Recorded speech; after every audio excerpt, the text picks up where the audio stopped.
Hello BSc के commandos, कैसे हो आप? आई होप कि आपको हमारे जो लेक्चर्स हैं वो समझ में आ रहे होंगे। अगर फिर भी कोई प्रॉब्लम आ रही है तो फिर गुरुजी है ना ऑनलाइन, ठीक है? तो आप हमें कांटेक्ट कीजिए, कमेंट्स कीजिए, हम आपकी प्रॉब्लम सॉल्व कर देंगे। तो हमारा जो लेक्चर जो चल रहा था, हमारा जो टॉपिक चल रहा था वो वायरोलॉजी से संबंधित था। अभी वायरस ख़त्म नहीं हुए हैं, ठीक है? वायरस के अंदर ही, वायरोलॉजी के अंदर ही अभी हमें बैक्टीरियोफेज वायरस की संरचना पढ़नी है और इसके साथ ही टीएमवी वायरस का भी अध्ययन करना है। तो एक नॉलेज मैं आपको बताना चाहूँगा, पूछ ली जाती है और नॉलेज में भी होना चाहिए हमारे। एक संस्थान का नाम है, वायरोलॉजी से संबंधित जो संस्थान है, एक इंस्टीट्यूट है, ठीक है ना? तो भारत का सबसे बड़ा इंस्टीट्यूट वायरोलॉजी के संबंध में, जहाँ पर वायरसों का अध्ययन किया जाता है, अगर कोई पूछ ले तो उसका क्या नाम है? उसका क्या नाम है? National institute of virology, NIV, national institute of virology, NIV। और ये कहाँ पर है बेटा? पुणे के अंदर है। पुणे कहाँ पर है? महाराष्ट्र में, ठीक है? महाराष्ट्र राज्य का एक प्रसिद्ध शहर है पुणे, ठीक है ना? ये महाराष्ट्र में। NIV की फुल फॉर्म है national institute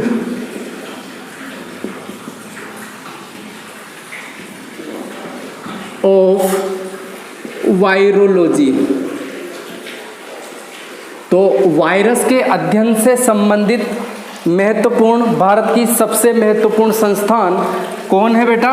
NIV, Pune, Maharashtra में। पूछा जा सकता है आधे नंबर में कि वायरोलॉजी का मुख्य केंद्र कहाँ पर है, या वायरोलॉजी से संबंधित भारत का सबसे मुख्य संस्थान कौन सी है? तो नेशनल इंस्टीट्यूट ऑफ वायरोलॉजी, जो कि पुणे में है, ठीक है ना?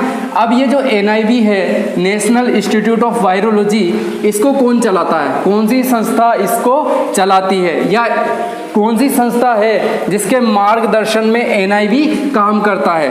तो वो है बेटा ICMR, Indian council of medical research. Medical क्षेत्र की सबसे बड़ी संस्था, मेडिकल क्षेत्र की सबसे बड़ी संस्था है बेटा ICMR। ये संस्था ही NIV को, यानी कि नेशनल इंस्टीट्यूट ऑफ वायरोलॉजी को चलाती है।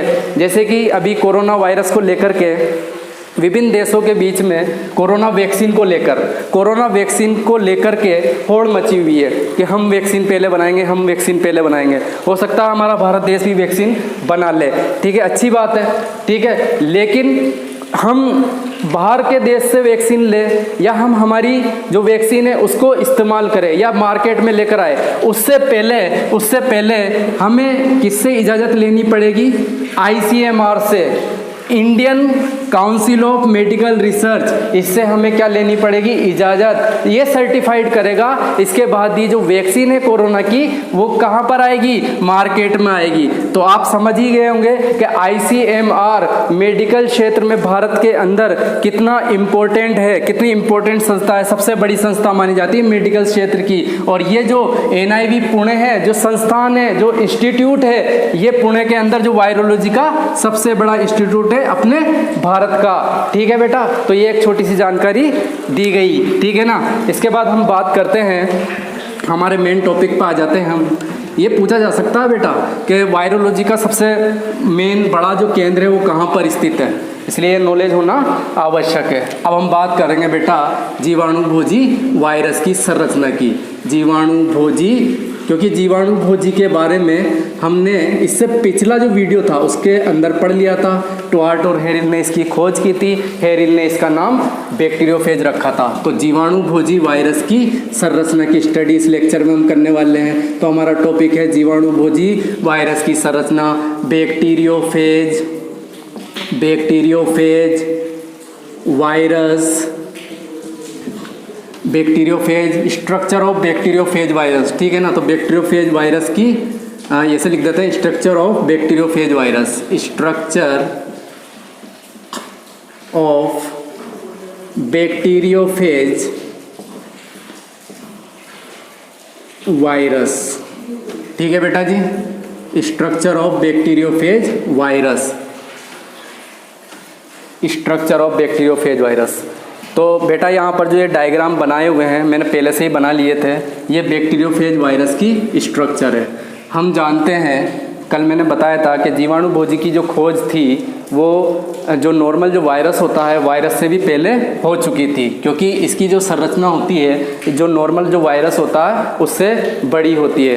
क्योंकि आप देखो नॉर्मल वायरस तो केवल एक गोलाकार संरचना हो सकती है, कणीय संरचना हो सकती है, लेकिन ये देखो बैक्टीरियोफेज वायरस के अंदर ये पूरी की पूरी एक संरचना पाई जाती है, यानी कि इसकी संरचना जो होती है वो बड़े आकार की होती है, क्योंकि पुच्छ वगैरह पाई जाती है, टेल वाला पार्ट भी पाया जाता है, हेड वाला पार्ट भी पाया जाता है। आगे बात करते हैं अपन, इलेक्ट्रॉन माइक्रोस्कोप से इसे देखा गया और इसके अंदर कौन कौन से भाग देखे गए।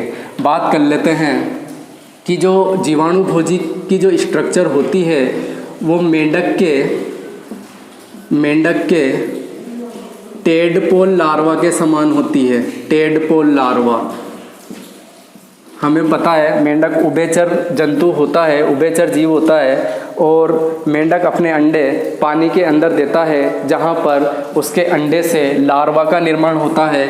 उस लार्वा को हम टेडपोल कहते हैं। फिर कायांतरण के माध्यम से पूर्ण मेंढक का निर्माण होता है। तो मेंढक के टेडपोल लार्वा के समान किसकी संरचना होती है बेटा?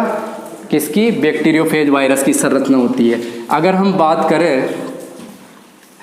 बात करें इसके अंदर कौन कौन से मुख्य पार्ट पाए जाते हैं, तो बेटा 2 भागों में बटा होता है। बैक्टीरियोफेज की संरचना 2 भागों में बटी होती है, ठीक है ना। तो 2 भाग होते हैं, बैक्टीरियोफेज वायरस की संरचना के 2 मुख्य भाग होते हैं। इसका पहला जो पार्ट होता है वो शीर्ष वाला भाग होता है, जिसे हम कहते हैं हेड, ठीक है। और दूसरा जो भाग होता है वो पुच्छ वाला भाग होता है, जिसे हम कहते हैं बेटा टेल। तो 2 मुख्य भाग इसके होते हैं। मुख्य भाग यही है बेटा, इसके 2 मुख्य भाग होते हैं, शीर्ष यानी कि हेड और पुच्छ यानी कि टेल। तो सबसे पहले अपन इसके शीर्ष की बात कर लेते हैं। शीर्ष का मतलब हेड की बात कर लेते हैं, ठीक है बेटा। तो जो इसका जो हेड होता है यानी कि जो सिर होता है, शीर्ष होता है, उसकी बात कर लेते हैं। तो बेटा ये यहाँ से लेकर के यहाँ तक का जो एरिया है, यानी कि यहाँ से लेकर के और ये यहाँ तक का जो एरिया है, नेक तक का एरिया, वो इसका कौन सा पार्ट कहलाता है बेटा? हेड वाला पार्ट कहलाता है। यहाँ से लेकर के यहाँ तक का पार्ट, यानी कि जो ये दिख रहा है वो क्या है बेटा? हेड है, इसका शीर्ष भाग है। अब इस शीर्ष भाग जो होता है ये ऊपरी भाग होता है, और आपको दिखाई दे रहा होगा कि ये प्रिज्माकार है। कौन सा है बेटा? षटकोणीय या प्रिज्माकार, प्रिज्म के समान संरचना है। तो शीर्ष भाग जो होता है वो षटकोणीय या प्रिज्माकार, प्रिज्म के समान प्रिज्माकार होता है, ठीक है ना बेटा। षटकोणीय प्रिज्माकार होता है। एक बात, इसकी लंबाई, चौड़ाई और ऊंचाई की बात करें तो इसकी जो लंबाई होती है 100 मिली माइक्रोन होती है, जबकि इसकी जो चौड़ाई की अगर हम बात करें कि भाई कितना चौड़ा है, ठीक है, ये तो इसकी लंबाई, ठीक है ना। और अगर इसकी चौड़ाई की बात करें तो ये 50 मिली माइक्रोन चौड़ा होता है। और अगर तीनों बात करें कि लंबाई, ऊंचाई और चौड़ाई या मोटाई जिसे बोले, लंबाई इंटू चौड़ाई इंटू मोटाई की अगर बात करें या ऊंचाई की बात करें, तो लंबाई में तो ये है 100 मिली माइक्रोन, इंटू अगर चौड़ाई की बात करें तो 50 और मोटाई की बात करें तो भी 50, और ये क्या हो जाएगा? मिली माइक्रोन में। यानी कि लंबाई, चौड़ाई और मोटाई इसकी क्या होती है? लंबाई तो होती है 100 मिली माइक्रोन, चौड़ाई होती है 50 मिली माइक्रोन, और अगर मोटाई की बात करें मोटाई की, तो वो भी कितनी होती है? 50 मिली माइक्रोन होती है। तो हम यहाँ पर ये शीर्ष की बात कर रहे हैं। अब इसका जो मुख्य भाग शीर्ष, किसी भी बैक्टीरियोफेज वायरस का मुख्य भाग होता है शीर्ष। क्या होता है बेटा? बैक्टीरियोफेज वायरस का मुख्य भाग होता है। क्या होता है बेटा? मेन पार्ट होता है। अब ये जो मेन पार्ट, मुख्य भाग है, वो किस से मिलकर बना होता है बेटा? जो बैक्टीरियोफेज वायरस है और जो जनरल हम जो वायरस पढ़ के आए हैं पिछले लेक्चर के अंदर, लगभग संरचनाएं समान होती है। बस इसके अंदर ये टेल पार्ट और ये हेक्सागोनल प्लेट वगैरह थोड़ी नई चीज़ें आ गई, लेकिन जो इसका जो बेसिक, जो फंडामेंटल जो स्ट्रक्चर होती है, जो इसके अंदर बेसिक जो घटक होते हैं, वो तो सेम ही होता है। तो ये भी बेटा अपन को पता है वायरस किस से मिलकर बना होता है? बताओ, किससे मिलकर बना होता है बेटा? तो हमें पता है इसके अंदर सेंट्रल करोड होता है, ठीक है। वायरस के अंदर तो इसके अंदर भी बैक्टीरियोफेज वायरस के अंदर भी सेंट्रल क्रोड होता है, प्लस ये प्रोटीन से मिलकर बना होता है। किससे मिलकर बना होता है? सेंट्रल क्रोड और प्रोटीन से। अब इसके जो सेंट्रल क्रोड की बात करते हैं अपन, तो सेंट्रल क्रोड बीच का जो क्षेत्र होता है, ये इस शीर्ष के मध्य में सेंट्रल क्रोड पाया जाता है और इस सेंट्रल क्रोड के अंदर डबल स्ट्रैंड डीएनए पाया जाता है। बैक्टीरियोफेज वायरस में सामान्यतया डबल स्ट्रैंड द्विसूत्री डीएनए। भाई द्विसूत्री क्या होते हैं? अपन को ये सीनियर सेकेंड में आपने पढ़ा होगा कि जब एक धागा हो, ये एक धागा तो सिंगल स्ट्रैंड डीएनए कहलाएगा। अगर डीएनए का एक ही धागा हो या एक सूत्र हो तो सिंगल स्ट्रैंड, और अगर डबल धागे हों तो फिर ये क्या कहलाएगा?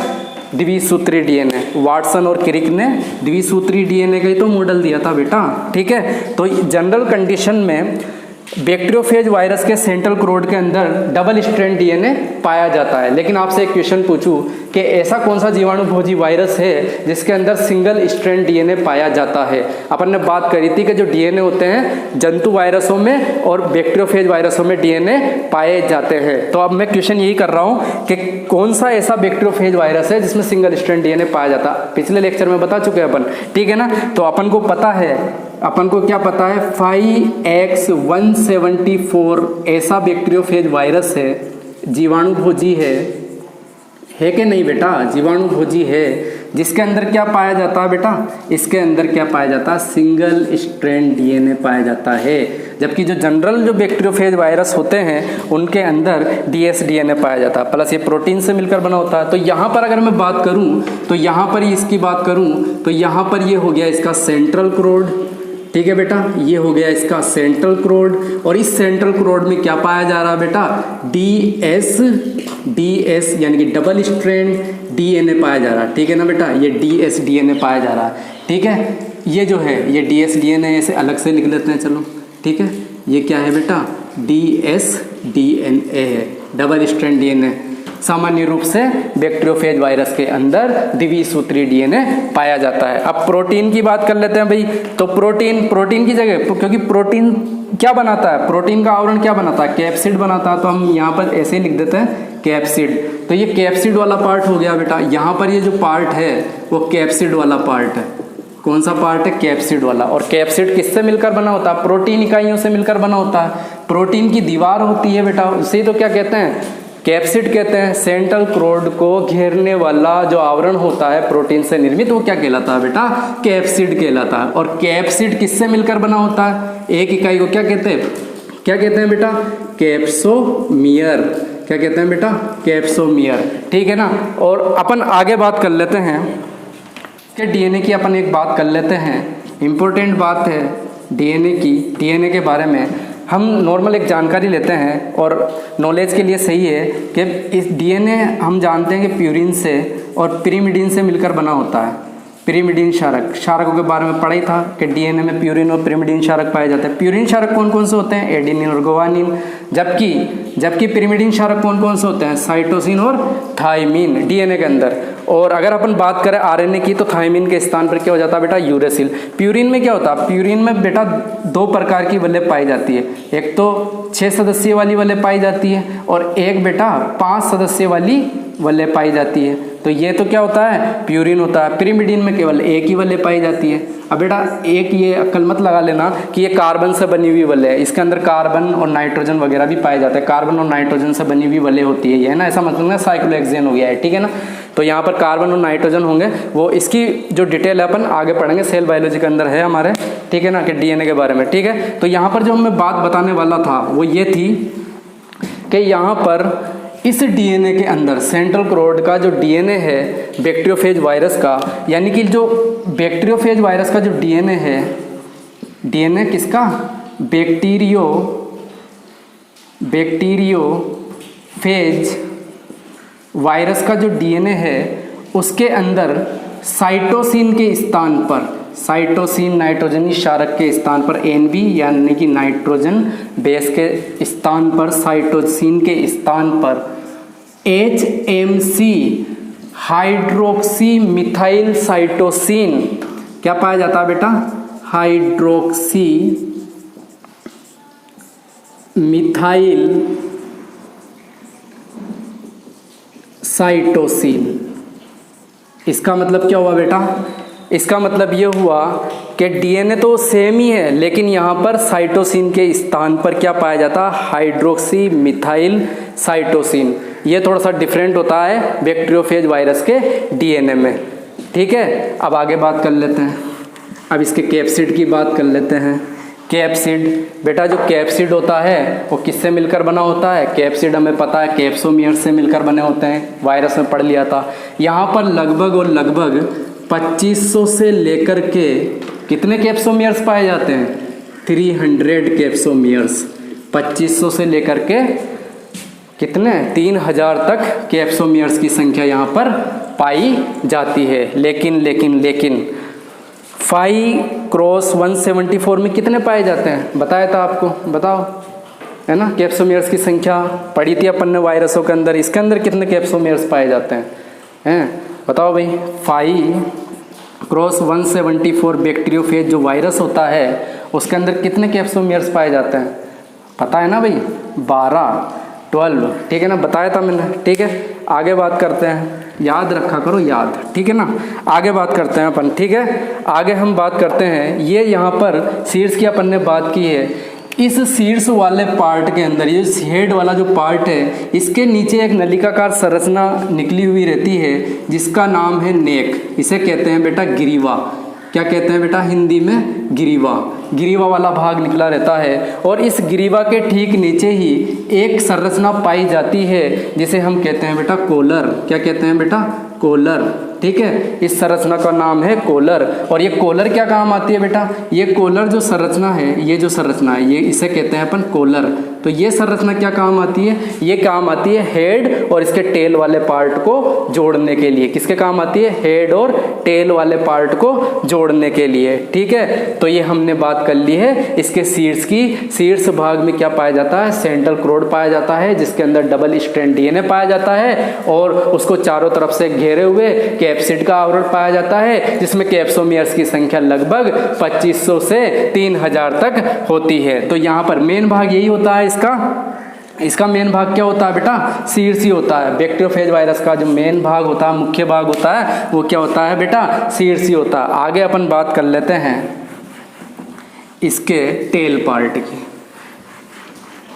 अपन बैक्टीरियोफेज वायरस की संरचना का अध्ययन कर रहे हैं बेटा। ठीक है ना, अब बात कर लेते हैं अपन इसके दूसरे टॉपिक की, टेल पार्ट। ठीक है ना, सीड्स के बाद आता है बेटा पुच्छ भाग, यानी कि टेल पार्ट, इसका पिछला हिस्सा। ठीक है ना, तो बेटा कॉलर से निकला हुआ जो नलिकाकार संरचना है और इसके जो पीछे का भाग है, कॉलर के जो नीचे का जो भाग है, ठीक है, पुच्छ भाग कहलाता है।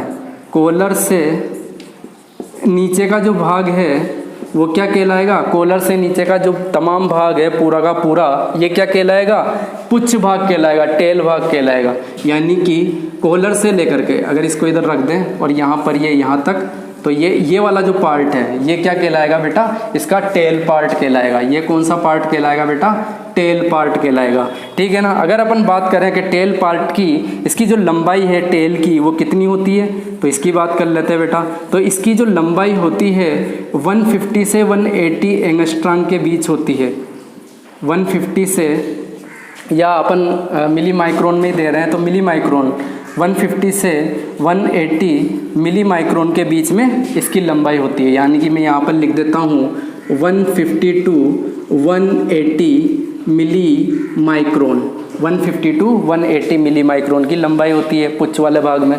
अब बेटा क्या होता है, ये पुच्छ जो होता है खोखलाकार संरचना होती है, खोखली नलिकाकार संरचना होती है। ये जो पुच्छ वाला जो भाग होता है ये भी बेटा प्रोटीन से निर्मित होता है। ये किससे निर्मित होता है? प्रोटीन से। ठीक है, ये भी प्रोटीन से निर्मित होता है। और कैप्सिड के समान ही ये किससे? यहाँ पर कैप्सिड के समान ही कैप्सोमियर्स पाए जाते हैं बेटा। ठीक है ना, कैप्सिड के समान ही यहाँ पर क्या पाए जाते हैं? कैप्सोमियर्स। ठीक है, तो ये पुच्छ वाले जो भाग के अंदर भी जो प्रोटीन वाला मैं बता रहा हूँ ना कि ये प्रोटीन से निर्मित होता है, तो इसमें भी क्या होता है बेटा? यहाँ पर कैप्सोमियर्स पाए जाते हैं। क्या पाए जाते हैं? कैप्सोमियर्स। और इस जो पार्ट को अपन क्या कहते हैं? इस पार्ट को वहीं पर ही लिख लेते हैं। इस पार्ट को जहां पर कैप्सोमियर्स पाया जा रहा है इसे कहते हैं बेटा प्रोटीन शीथ। क्या बोलते हैं बेटा? Protein sheath. क्योंकि प्रोटीन आच्छद, हिंदी में बोलते हैं प्रोटीन आच्छद। जो कि किससे बना है, प्रोटीन से। और प्रोटीन की इकाइयाँ कैप्सोमियर्स होती है। और लगभग कितने कैप्सोमियर्स होते हैं यहाँ पर, 144 कैप्सोमियर्स से मिलकर बना होता है। लगभग 144 कैप्सोमियर्स पाए जाते हैं, ठीक है ना। कितने कैप्सोमियर्स होते हैं, 144 कैप्सोमियर्स, ठीक है बेटा, 144 कैप्सोमियर्स, ठीक है। इसके बाद अपन बात करते हैं, ये जो पुच्छ है इसका जो आधारीय भाग है, इस पुच्छ का जो आधारीय भाग है वो एक हेक्सागोनल प्लेट से जुड़ा हुआ होता है। ये देखो एक षटकोणीय प्लेट है, ठीक है ना। इस प्लेट को क्या बोलते हैं बेटा, हेक्सागोनल प्लेट। क्या बोलते हैं बेटा, हेक्सागोनल प्लेट। क्या बोलते हैं, हेक्सागोनल प्लेट। तो यहाँ पर जो ये है ना बेटा, ये क्या है बेटा, हेक्सागोनल प्लेट है, हेक्सागोनल प्लेट, ठीक है बेटा, ये हेक्सागोनल प्लेट, ठीक है। तो जो टेल पार्ट होता है उसका वो कहाँ पर जाकर के लगता है, उसका आधार क्या होता है, हेक्सागोनल प्लेट होती है, ठीक है ना। अब इस हेक्सागोनल प्लेट पर दो तरह की संरचनाएं, मुख्य संरचनाएं पाई जाती है। इस हेक्सागोनल प्लेट पर दो मुख्य संरचनाएं पाई जाती है। एक तो होती है बेटा हुक की संरचना के समान, हुक समान स्पाइक्स, ठीक है, हुक के समान स्पाइक्स होते हैं। और एक संरचना होती है टेल फाइबर, यानी कि पुच्छ तंतु, हिंदी में बोलते हैं बेटा पुच्छ तंतु। दो तरह की संरचनाएं यहाँ पर पाई जाती है हेक्सागोनल प्लेट पर। अब क्या होता है बेटा, हुक समान जो स्पाइक्स होते हैं ये प्रोटीन से मिलकर बने होते हैं। और ये कहाँ पर पाए जाते हैं, जो ये हेक्सागोनल जो प्लेट है इसके जो कोने हैं, हेक्सागोनल है तो इसके 6 कोने होंगे। इन कोनों के जस्ट नीचे वाली जो सतह होती है वहां पर हुक के समान क्या पाए जाते हैं बेटा, हुक के समान क्या पाए जाते हैं बेटा, स्पाइक्स पाए जाते हैं, हुक के समान स्पाइक्स पाए जाते हैं। और जो जो ये कोने हैं हेक्सागोनल प्लेट के, इन कोनों के ऊपर से प्रोटीन से निर्मित क्या निकले होते हैं बेटा, टेल फाइबर। तो 6 कोने हैं तो यहाँ पर जो टेल फाइबर होंगे वो भी कितने होंगे बेटा, 6 होंगे। तो ये जो दिख रहे हैं आपको ये टेल फाइबर है बेटा। क्या है बेटा, टेल फाइबर, ठीक है ना, पुच्छ तंतु, ठीक है। और जो नीचे की तरफ इस हेक्सागोनल प्लेट के नीचे की तरफ जो है वो स्पाइक्स है बेटा। और ये स्पाइक्स और जो टेल फाइबर होते हैं वो किससे बने होते हैं, ये प्रोटीन से बने होते हैं। अब अगर मैं बात करूं कि टेल फाइबर जो है और इसकी जो लंबाई कितनी होती है, तो लगभग इसकी जो लंबाई होती है 1500 एंगस्ट्रॉम होती है। कितनी होती है, लगभग लंबाई इसकी, इस टेल फाइबर की जो लंबाई होती है बेटा वो कितनी होती है, इस टेल फाइबर की लंबाई होती है 1500 एंगस्ट्रॉम, ठीक है ना, ठीक बेटा। ये टेल फाइबर पुच्छ तंतु जो होते हैं वो क्या काम आते हैं, तो ये 2 काम आते हैं बेटा। इसके जो कार्य है, टेल फाइबर का जो वर्क है इसको भी जानना जरूरी है। ये क्या काम करते हैं, तो इसका जो कार्य है वो 2 है। 2 कार्य क्या है, जीवाणु भोजी वायरस है, जीवाणु पर अटैक करने वाले, जीवाणु का भक्षण करने वाले वायरस हैं। तो पहला तो जो काम है इसका टेल फाइबर का, वो बैक्टीरिया की सतह से, बैक्टीरिया की सतह जो सेल वॉल होती है बैक्टीरिया की, उस सेल वॉल से, उस सतह से किसको चिपकाना, खुद को चिपकाना, बैक्टीरियोफेज वायरस को चिपकाना, ठीक है ना। तो बैक्टीरिया की सतह से फेज वायरस को चिपकाना, ये तो हो गया एक कार्य। 2 मुख्य कार्य हैं इसके। एक तो चिपकाने का काम आता है, क्या होता है कि बैक्टीरिया की जो सतह होती है उससे जाकर के चिपक जाता है, किसकी सहायता से, जो ये टेल फाइबर्स है और स्पाइक्स जो हैं, ठीक है ना। इसका दूसरा जो वर्क है वो दूसरा वर्क है कि जो टेल फाइबर्स होते हैं इसके अंदर पाचक एंजाइम पाए जाते हैं। और जो ये पाचक जो एंजाइम होते हैं वो बैक्टीरिया की भित्ति को गलाने के काम आते हैं, यानी कि पाचक एंजाइम पाए जाते हैं। और पाचक जो एंजाइम होते हैं वो क्या करेंगे बेटा, बैक्टीरिया की सेल वॉल को गला देंगे, ठीक है ना। बैक्टीरिया की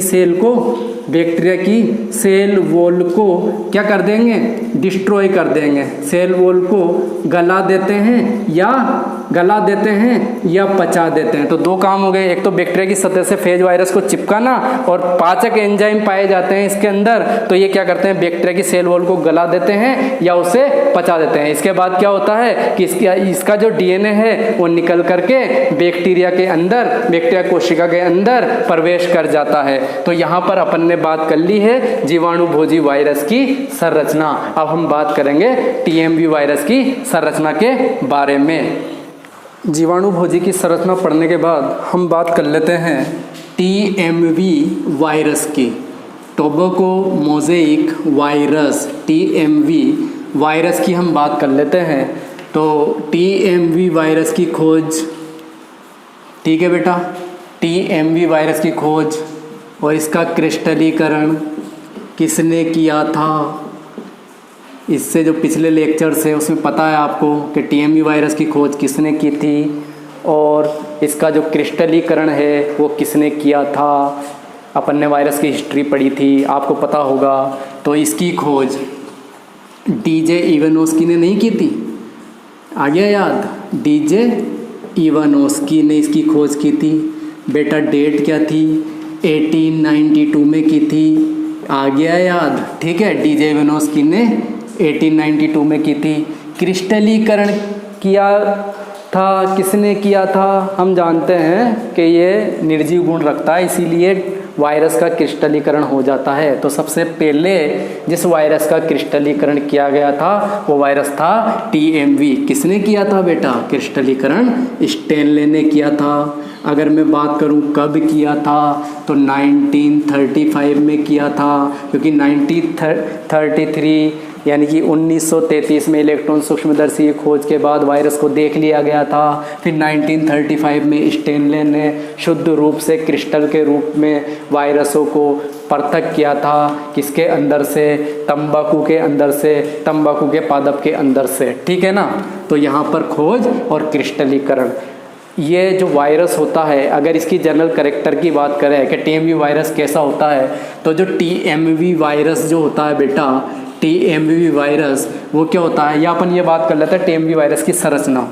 ठीक है ना, संरचना ही पढ़ लेते हैं। टीएमवी वायरस की संरचना, स्ट्रक्चर ऑफ टीएमवी वायरस, ठीक है। और टीएमवी वायरस की जो संरचना है 2017 में 5 नंबर का क्वेश्चन यहाँ से था, 2017 में 5 नंबर का क्वेश्चन था, टीएमवी वायरस की संरचना बतानी थी। तो जो टीएमवी वायरस जो होता है बेटा, ये टीएमवी वायरस जो होता है ये क्या होता है, बेलनाकार होता है। क्या होता है, बेलनाकार या फिर छड़ाकार होता है, बेलनाकार छड़ाकार, तथा कुंडलित भी होता है। क्या होता है बेटा, कुंडलित होता है, ठीक है। छड़ाकार या बेलनाकार का मतलब क्या होता है बेटा, ये इस टाइप का, ठीक है ना, ये बेलनाकार या छड़ाकार कह सकते हैं इस मार्कर को, ठीक है ना। लेकिन इसका अगर मैं कुंडल कर दूं तो ये कुंडलित भी होता है, ठीक है ना। तो टीएमवी जो वायरस होता है वो कुंडलित होता है, बेलनाकार या छड़ाकार एक ही बात है, ठीक है ना, कुंडलित भी होता है। अब अपन बात करें कि टीएमवी वायरस की संरचना में क्या होता है, 2 प्रमुख भाग पाए जाते हैं। 2 प्रमुख भाग अभी जीवाणु भोजी में अपन पढ़ के आए थे, ठीक है, सेंट्रल क्रोड और कैप्सिड ही होते हैं। तो टीएमवी वायरस के अंदर भी सेंट्रल क्रोड और कैप्सिड ही मुख्य भाग होगा। तो इसके जो 2 प्रमुख भाग होते हैं टीएमवी वायरस के, वो बेटा कौन कौन होते हैं, क्योंकि कोई भी वायरस है उसके 2 प्रमुख कंपोनेंट वही होते हैं। क्या क्या है बेटा, क्या क्या है, सेंट्रल क्रोड, क्या है बेटा, सेंट्रल क्रोड, और क्या है बेटा, सेंट्रल क्रोड के साथ ही क्या है, कैप्सिड वाला पार्ट, क्या है, कैप्सिड, जो कि किससे मिलकर बना होता है, प्रोटीन से मिलकर बना होता है। कैप्सिड वाला पार्ट प्रोटीन से मिलकर बना होता है, प्रोटीन की इकाइयों से मिलकर बना होता है कैप्सिड वाला पार्ट। इन प्रोटीन की इकाइयों को कैप्सोमियर्स कहते हैं। अगर अपन बात करेंगे कैप्सिड के अंदर कितने, इस टीएमवी वायरस का जो कैप्सिड है उसके अंदर कितने कैप्सोमियर्स पाए जाते हैं, ये भी अपन ने पहले बात कर ली थी। कितने कैप्सोमियर्स पाए जाते हैं, नंबर ऑफ कैप्सोमियर्स कितने होते हैं, तो बेटा बात कर ली थी 2100 से लेकर के कितने तक होते हैं बेटा, 2200 तक होते हैं। 2100 से लेकर के 2200 तक की संख्या किसकी होती है, कैप्सिड के अंदर कैप्सोमियर की। कौन से वायरस में, TMV वायरस में। यहाँ पर अगर बात करें सेंट्रल क्रोड की तो बेटा पादप वायरस है। ज़्यादातर जो पादप वायरस होते हैं उनके अंदर क्या पाया जाता है बेटा, क्या पाया जाता है, न्यूक्लिक एसिड के रूप में, आनुवांशिक पदार्थ के रूप में यहाँ पर क्या पाया जाता है बेटा, RNA पाया जाता है। लेकिन यहाँ पर कौन सा RNA पाया जाता है, सिंगल स्ट्रैंड RNA पाया जाता है बेटा। कौन सा RNA पाया जाता है, सिंगल स्ट्रैंड RNA यहाँ पर पाया जाता है, सिंगल स्ट्रैंड RNA। अच्छा, dsRNA किस में पाया जाता है बताओ। ये पहले, इससे पहले जो लेक्चर्स हो चुके हैं उनके अंदर बता चुका हूँ मैं, है ना बेटा। dsRNA याद है आपको, जंतु वायरस और पादप वायरस दोनों की बात की थी अपन ने, ठीक है।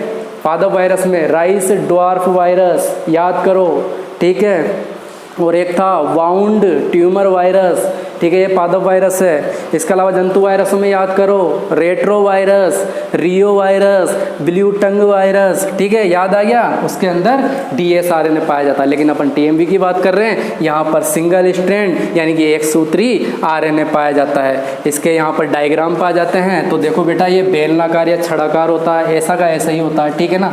इसकी संरचना बेलनाकार या छड़ाकार होती है। इसके बिल्कुल सेंटर में ऐसे के ऐसे ही क्या पाया जाता है, RNA पाया जाता है। यानी कि जो सेंट्रल क्रोड वाला जो भाग होता है वो किससे मिलकर बना है, सिंगल स्ट्रैंड RNA से मिलकर बना है। ये लो भाई, ये सिंगल स्ट्रैंड RNA हो गया। लेकिन यहाँ पर आपको दिख रहा होगा कि जो इसका सिंगल स्ट्रैंड RNA है वो उसकी क्या हो रखी है, कोइलिंग हो रखी है, कुंडलित हो रखा है। तो ये सिंगल स्ट्रैंड जो RNA होता है ये बेटा कोइल्ड होता है, ठीक है ना। और इसके जो बाहर है, ये जो बाहर है ये कैप्सिड वाला भाग है। कौन सा भाग है बेटा, ये हो गया बेटा कैप्सिड वाला भाग, ठीक है। जब अपन इसको ऊपर से देखेंगे तो ये बीच में तो क्या आ जाएगा, ये वाला जो पार्ट है ये तो हो जाएगा सेंट्रल क्रोड, ठीक है बेटा। जब हम इस वायरस को ऊपर से देख रहे हैं, यहाँ से देख रहे हैं, तो ये बीच में आ जाएगा सेंट्रल क्रोड। इसके आसपास क्या है बेटा, ये कैप्सिड है। कैप्सिड में ये जो छोटे छोटे अंगूर के गुच्छे के समान या अंगूर के दाने के समान जो दिख रहे हैं ये बेटा हो जाएंगे कैप्सोमियर्स। क्या हो जाएंगे बेटा, कैप्सोमियर्स, ठीक है। तो ये वाला जो आवरण है, ये वाला जो आवरण है ये क्या है, कैप्सिड है बेटा। ये जो सेंट्रल क्रोड के चारों तरफ जो आवरण होता है वो क्या कहलाता है, कैप्सिड, प्रोटीन से निर्मित आवरण। अब देखना बेटा, यहाँ पर इसको काट के या इस जो पार्ट है, इस पार्ट को अगर मैं आवर्धित करके देखूं, इस पार्ट को मैं बड़ा करके देखूं तो मुझे ये संरचना TMV वायरस की दिखाई देगी। तो यहाँ पर यही ssRNA है जो कि कोइल्ड फॉर्म में है, सेंट्रल क्रोड के अंदर तक जाता है और आगे तक जाएगा। और यहाँ पर जो ये पार्ट है अंगूर के गुच्छे के समान, ये जो वाला जो पार्ट है, ये वाला जो पार्ट है ये बेटा क्या है, कैप्सिड है। क्या है बेटा, कैप्सिड है। और जो अंगूर का गुच्छा है इसके अंदर जो ये दाने जो हैं, ये समझ लो अंगूर के जो दाने, ये यहाँ पर क्या है बेटा, ये दाने कैप्सोमियर्स हैं, एज्यूम कर लो कैप्सोमियर हैं, ठीक है बेटा। और अपन जानते हैं कि TMV वायरस के अंदर नंबर ऑफ कैप्सोमियर्स कितने होते हैं बेटा, 2100 से 2200 तक पाए जाते हैं। 2100 से लेकर के 2200 तक पाए जाते हैं।